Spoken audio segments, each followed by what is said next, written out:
За туулгын хурдны замын асуудал бол ойрын үед үнэхээр нийслэлчүүдийг бухимдуулж иргэдийг одоо бачимдуулсан үнэхээр том халуун сэдэв болоод байна. Ойрын үед би маш анхааралтай харж байгаа л да.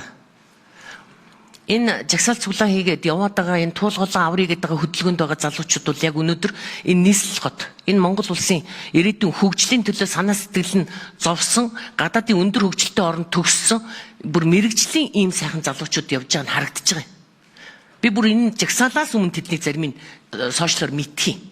Тэгээ ингээ харж исэн өчигдөр бүр гайхалтай даваа далаа дарга ойн газрын дарга Мөнх Баяр гэдэг залууг дагуулсан байгаль орчин одоо зөвлөлгээд нэг иргэний нийгмийн байгууллага одоо энд байгаа энэ манай энэ одоо судлаач энэ ах нэгээд дагуулсан ингээд тэр биогийн тийш хаан улдүргийн 12 дугаар хоронд очсон ингээд бүгдээрээ юу ухаад бохир ухаад зогсож байгаа байхгүй голын ийм үнэртэй ингэдэг тэгдэг за одоо бид нар нийслэлийн иргэдийн уралдаа тогтоолоо гаргах гэж байгаа 2025 онд Нямбатар дарга одоо юунтай онцгойгийнхэнтэй зүг заваар явж одоо энэ туулголын яг энэ хаваарх бохирдлыг бүр нүдэрээ үзэж ингэж бараг л дамсаж үзсэн ухааны ярих гэж байгаа байхгүй юу? Тэгтэл яагаад өдөө хөтөлтүүл жил болчиход байгаа тэр тогтоолыг тэр туулголын бохирдлыг арилгах энэ талаар арга хэмжээ авах тэр тогтоолоо нийслэлийн иргэдийн уралд өргөн бариагүй мөртлөө яг одоо туулголоо аврыг гээд жагсагчд гараад ирээд нийслэлийн ингээ хөдлөөд ирэнгүүт шууд тэнд очицсон л одоо тэгэл тогтоол барина гэл ингээл яриа л те.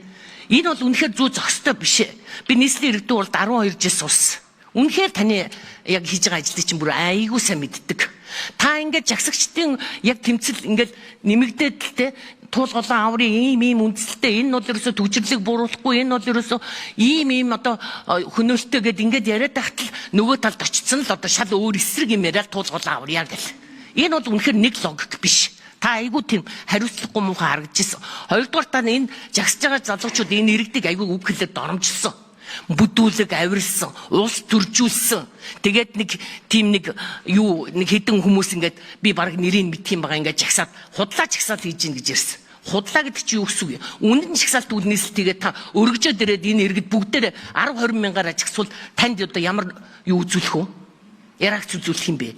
Сүүлийн үед ерөнхийдөө хараад анзаараад тахад ордон дотор буюу гадаа нийслэлийн удирдлагууд сэтгүүлчдийг маш эвгүй байдалд оруулж бүр эвдэв юм одоо биед нь хардах байдалтай энэ техник юмыг эвдэх жишээтэй хаях энэ тэнд тэгээд одоо маш тийм ёс зүйгүй муухай хариулт маш тийм үл тоосон байдал харуулж байгаа жишээтэй. Сая бас яг л их хурлын гишүүний асуултанд та тиймэрхүү байдалтай л хүнийг одоо үл тоосон байдалтай байна. Тэгэхээр ингэж бол юунд явахгүй шүү дээ. Ажил явахгүй. Хоёрдугаарт ер нь цаг дуусч байна. За 1 минут. За 1 минут тодорхой. За ер нь энэ хаан улдүрхт өрнөж байгаа энэ туулголын аврыг гэж байгаа энэ жагсагчдын хөдөлгөөнийг бол би үнэхээр дэмжиж байгаа. Яг энэ хурдны замын одоо өнөөдрийн энэ стратегийн ач холбогдол цаашдын үр дүн тэр 70-80-аад оны Англи, Америк, за Япон, Солонгосын жишгийг жишээ болгож ажиллах гэж байгаа бол буруу. Одоо буцаагаад тэд нар буулгаж байгаа. Энэ бол манай Монгол буух хувилбар огтоос биш. Ер нь нэлээд олон дэлхийн улс орнуудыг би бас үзсэн юм л да. Тэгэхэд ер нь голдэгүүрээ хөндлөн тавьдаг гүрийг л харснаас биш голоо дагаал голдорголлоо дагаал ингээл усны доод тэр хүндий хөрсний доод усны ихийг тастаал энэ том цементэн баг нь босгоод явж идэг тийм өндөр төсөвтэй гүүр гэдэг бол үнэхээр энэ бол байгууламж биш энэ цаг үеэч болоогүй байршлаач болоогүй ийм одоо муу хөрөнгө оруулалт болж байна, төсөл болж байна. Тэм учраас энийг бол одоо татгалзах хэрэгтэй. Одоо ингээд 500 тэрбумыг гаргацсан. Бүтээн байгуулалт эхэлсэн. Гэт бүр хэнэгчгүй хариулж байна. Энийг зогсоох хэрэгтэй. За Батчимэг гишүүний асуултанд хариулъя. Засаг дарганы 1-р урлагч даваадлаа. За иргэдэд бас доромжлолтой хандлаа гэсэн. Би нэг ч тийм үг хэлж доромжлолтой хандаагүй. Харин өнөөдөр энэчээ сууж байгаа зарим үргүүд бол хувь хүний асуудал дээр орж ирж бол асуудлууд бол ярьдаг. Тэгэхээр бас та энийг бас харна. За туулголоо аврах гэдэг хүмүүс байхгүй. Нөөбөр огцрох амархан жагсагчид энэчээ бас зарим сууж байгаа. Туулын голыг аврах байгаа сүүлийн 10 хэдэн жил ажиллаж байгаа иргэний нийгмийн байгууллагуудтай тодорхой шатанд бол би бол ажиллаж ирсэн. Тэгэхээр бол асуудал байхгүй гэж харж байгаа. Бид нар бол энэ дээр дэмжиж ажилладаг. Та асуулаа яагаад бид нар энэ туулголоо аврах хөдөлгөөнийг одоо эхлүүлж байгааг бол одоо энэ 5 сард мянганы сорилтын сангаар хэрэгжиж байгаа төв цэвэрлэх байгууламжийн төсөл дуусна. Ингээд тэр бие орчин дээр дахиж туулгаар руу бохирдолд орохгүй учраас бид нар орхоо босноос хойш үе шаттайгаар тэр туулгоолыг цэвэрлэх арга хэмжээнүүдийг төлөвлөөд явж байгаа. Мөн одоо үүнтэй уялдуулаад бид нар эмээл ажууд төрийн паркын төслүүдийг 2025 онд анхны Монгол улсад арь ширний бохирдлыг цэвэрлэх ариутгах татварын төслийг шалгаруулад одоо ингээд зураг төсөл явж байгаа. Ийм учраас энэ нөгөө шинээр ашиглалтанд орох ариутгах татварын байгууламжтай бид нар уялдуулаад ажлуудаа төлөвлөж ирсэн учраас бол одоо бол нийслэлийн эрдэнэ төлөвлөгчтэй хуралд бол өргөн бариад явж байгаа гэж бас хариулахаар байна.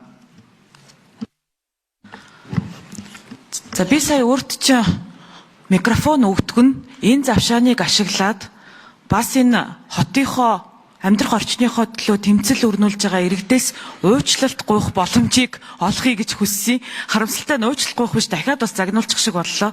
Тэгэхээр ардчилсан улсад иргэдийн төлөөлөл ялангуяа одоо энэ хотын удирдлага ямагт одоо иргэдийнхаа талд байж иргэдийнхаа үгийг сонсож ингэж одоо нэг хүлдэн сууж ажиллах хэрэгтэй шүү дээ. Тэгэхээр танай одоо байгууллагын зүгээс ийм хандлага юусаа ажиглагдахгүй байгаа юм л да. Тэгээ би бол сая микрофон өгдөг нь бол нэр уучлах гойхыг л хүлээж ийлээ. Тэгээ харамсалтай тийм зүйл болсонгүй.